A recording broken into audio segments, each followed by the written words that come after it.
Hello student, welcome back to the channel. बच्चों, आज हम बात करेंगे प्रैक्टिकल प्रॉब्लम नंबर 8। मैं क्वेश्चन नंबर 8 लेके आया हूं आपका, रेक्टिफिकेशन ऑफ एरर्स।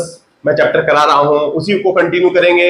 हम देखेंगे कंप्लीट सॉल्यूशन क्या है इस प्रैक्टिकल प्रॉब्लम नंबर 8 का। तो स्टार्ट करने से पहले मैं बता दूं, मैं करा रहा हूं class 11th accounts, chapter number 17, rectification of errors. तो बच्चों, यहाँ रेक्टिफिकेशन ऑफ एरर्स में आपने 7 क्वेश्चंस तक कंप्लीट सॉल्यूशंस देख लिए हैं।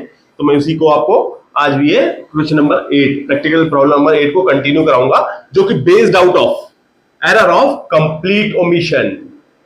आपको बिल्कुल कॉन्सेप्ट पता है कि रेक्टिफिकेशन ऑफ एरर्स के क्लासिफिकेशन से ओमिशन, प्रिंसिपल एरर्स और भी टाइप्स आपको पता है। तो यहां पर मैं बात करूंगा एरर्स ऑफ कंप्लीट ओमिशन, जो कि चैप्टर क्वेश्चन नंबर 8 का सॉल्यूशन इसी के बेस पे है। आइए स्टार्ट करते हैं बच्चों। इसमें 4 ट्रांजेक्शन दी हुई है। फर्स्ट ट्रांजेक्शन है goods returned by Mohan ₹2500 not recorded in the books. क्योंकि बच्चों ये एरर ऑफ कंप्लीट ओमिशन है, तो कोई ऐसी जनरल एंट्री है जो यहां पर बिजनेस में नहीं लिखी गई। ट्रांजेक्शन हुआ लेकिन बिजनेस में बिल्कुल भूल गए, कभी लिखी ही नहीं गई। मतलब वो ट्रांजेक्शन, एक तो होता है ना कि आपने अमाउंट गलत लिख लिया, या किसी को डेबिट करना था किसी को कर दिया, या आपने प्रिंसिपल नेचर की गलती कर दिया, या कॉम्पनसेटिंग एरर कर दिया। यहां पर एरर ऑफ ओमिशन है। ओमिशन मतलब पूरा का पूरा कंप्लीट ओमिशन, बिल्कुल भूल गए, वो एंट्री आपने लिखी नहीं।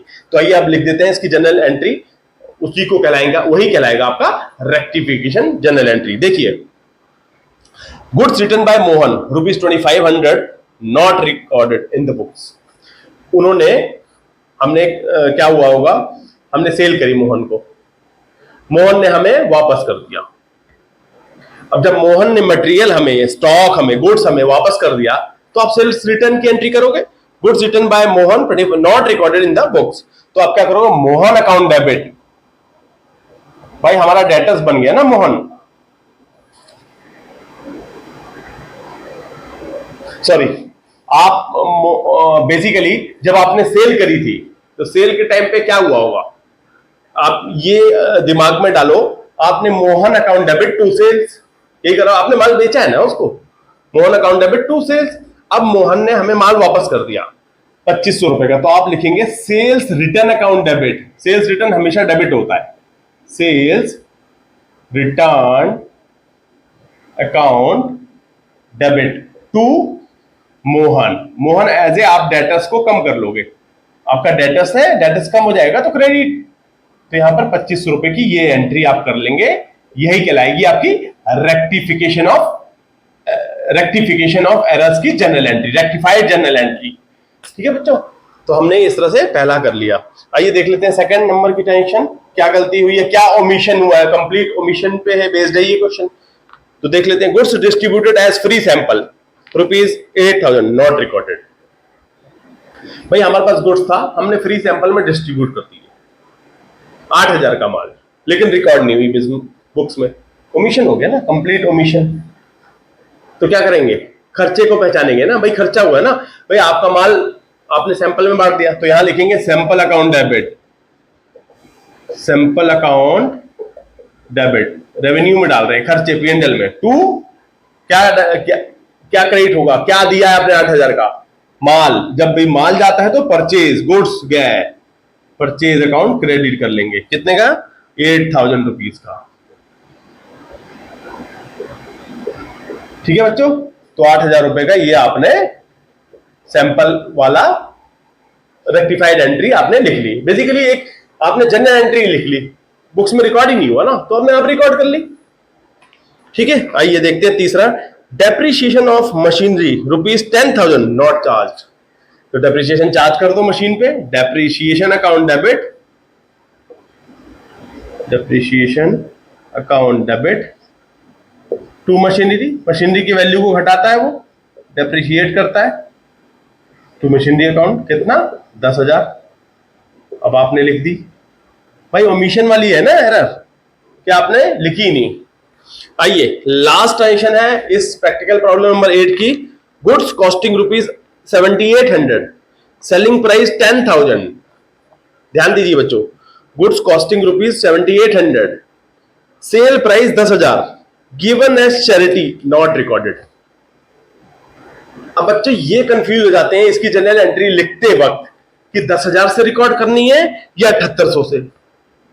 भाई देखो, एक छोटा सा एग्जांपल समझो आप। इस क्वेश्चन ये बहुत इंटरेस्टिंग है, मतलब कंसेप्चुअल अंडरस्टैंडिंग के बिना आप नहीं कर सकते। यहां पे लिखा है कि गुड्स की जो वैल्यू, जो कॉस्ट, मेरे पास एक पेन है, मान लो मैं पेन का बिजनेस करता हूं। ये पेन मेरा 100 रुपए का था, मैं खरीद के लाया कहीं से, ये 100 रुपीज का पेन है। अब मैंने इसको क्या करा, चैरिटी में दे दिया। इस 100 रुपीज के पेन को, जो कि मैं 100 रुपए का मैं लेके आया था, मैं इसको 200 में बेचता था, एज्यूमिंग कि मैं इसको 200 में बेच रहा हूं। तो मैंने इस पेन को बेचा नहीं, अब दे दिया किसी को एज ए चैरिटी। तो आप जो खर्चा बुक करोगे बिजनेस में, वो 200 रुपए से थोड़ी बुक करोगे भाई। आप जो माल जितने का आपके लिए पड़ा था वो आपकी कॉस्ट है ना। आप 100 रुपए ही दिखाओगे ना कि charity account debit to pen, ये गुड्स या परचेज, क्योंकि आप परचेज करके लाए थे।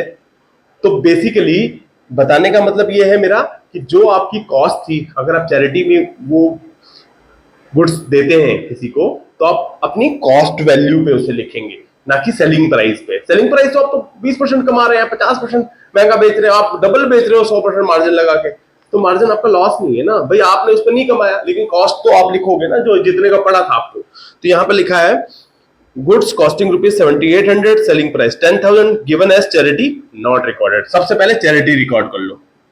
Charity expense